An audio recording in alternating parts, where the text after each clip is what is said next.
সম্পৃক্ত মুক্ত শিকল হাইড্রোকার্বন।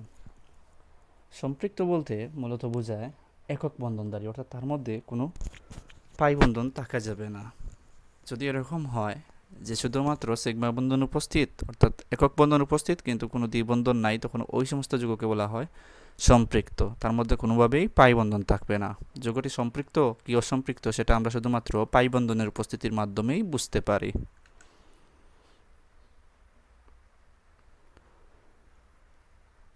আমরা সংজ্ঞাটি যদি একটু গুছিয়ে বলি তাহলে সংজ্ঞাটি হবে এরকম: যে সকল মুক্ত শিকল হাইড্রোকার্বনে শুধুমাত্র কার্বন কার্বন একক বন্ধন বা শুধুমাত্র সিগমা বন্ধন থাকে তাকে বলা হবে সম্পৃক্ত মুক্ত শিকল হাইড্রোকার্বন।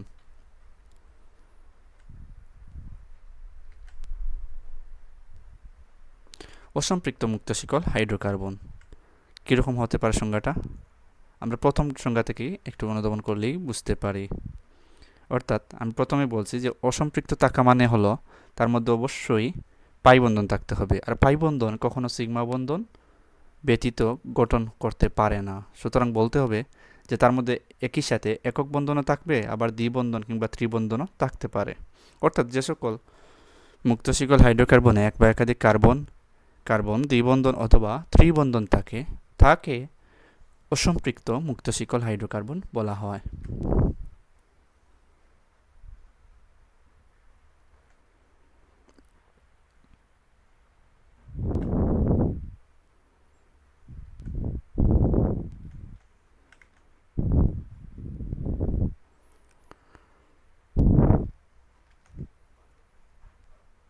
কর্মপত্র 2 এই কাজটি তোমরা চাইলে জোড়ায় করতে পারো, যদি তুমি তোমার বান্ধবী কিংবা বন্ধু সহযোগিতা নাও নিতে পারো।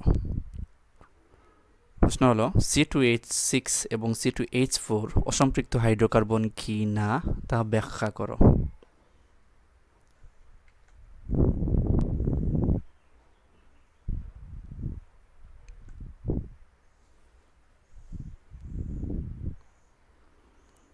এখন আসি বদ্ধ শিকল হাইড্রোকার্বনে।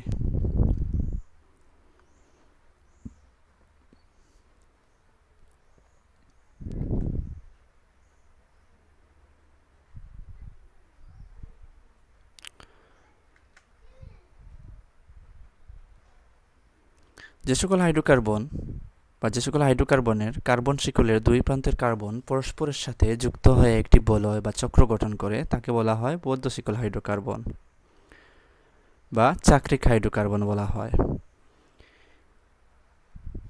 যদিও আমরা শ্রেণীবিভাগে এর দুটি বিভাগ দেখাই নাই, কিন্তু এটাকে অনেক সময় দুই ভাগে ভাগ করা যায়। একটি হলো এলিফ্যাটিক চাক্রিক যৌগ, আরেকটি হলো অ্যারোমেটিক চাক্রিক যৌগ। অর্থাৎ কিছু যৌগ এরকম আছে যে যাদের যৌগগুলো চাক্রিক ঠিকই আছে, কিন্তু ওদের মধ্যে পাই বন্ধন না থাকার ফলে ওদেরকে অ্যারোমেটিক বলা যায় না, তাদেরকে বলা হয় এলিফ্যাটিক।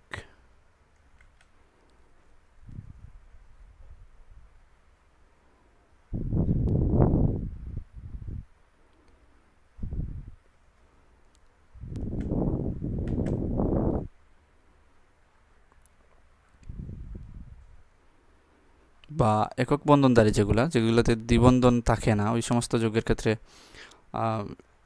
বদ্ধ শিকল হাইড্রোকার্বন সম্পৃক্ত বদ্ধ শিকল হাইড্রোকার্বন বলা যায়, এবং কার্বন কার্বন দ্বিবন্ধন থাকলে তাকে বলা যায় অসম্পৃক্ত বদ্ধ শিকল হাইড্রোকার্বন।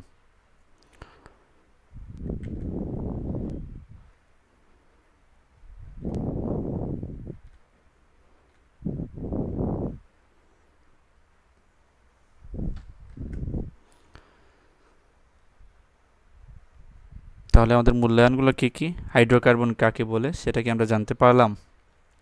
সম্পৃক্ত মুক্ত শিকল হাইড্রোকার্বন কাকে বলে সেটা কি জানতে পারলাম? অসম্পৃক্ত হাইড্রোকার্বন কাকে বলে, কিংবা C2H6 C2H4 কোন ধরনের হাইড্রোকার্বন কাকে বলে সেটাকে আমরা অনুধাবন করতে পারছি। এবং সর্বশেষ সেটি হলো সাইক্লোবিউটেনের সংকেতটি কী হবে।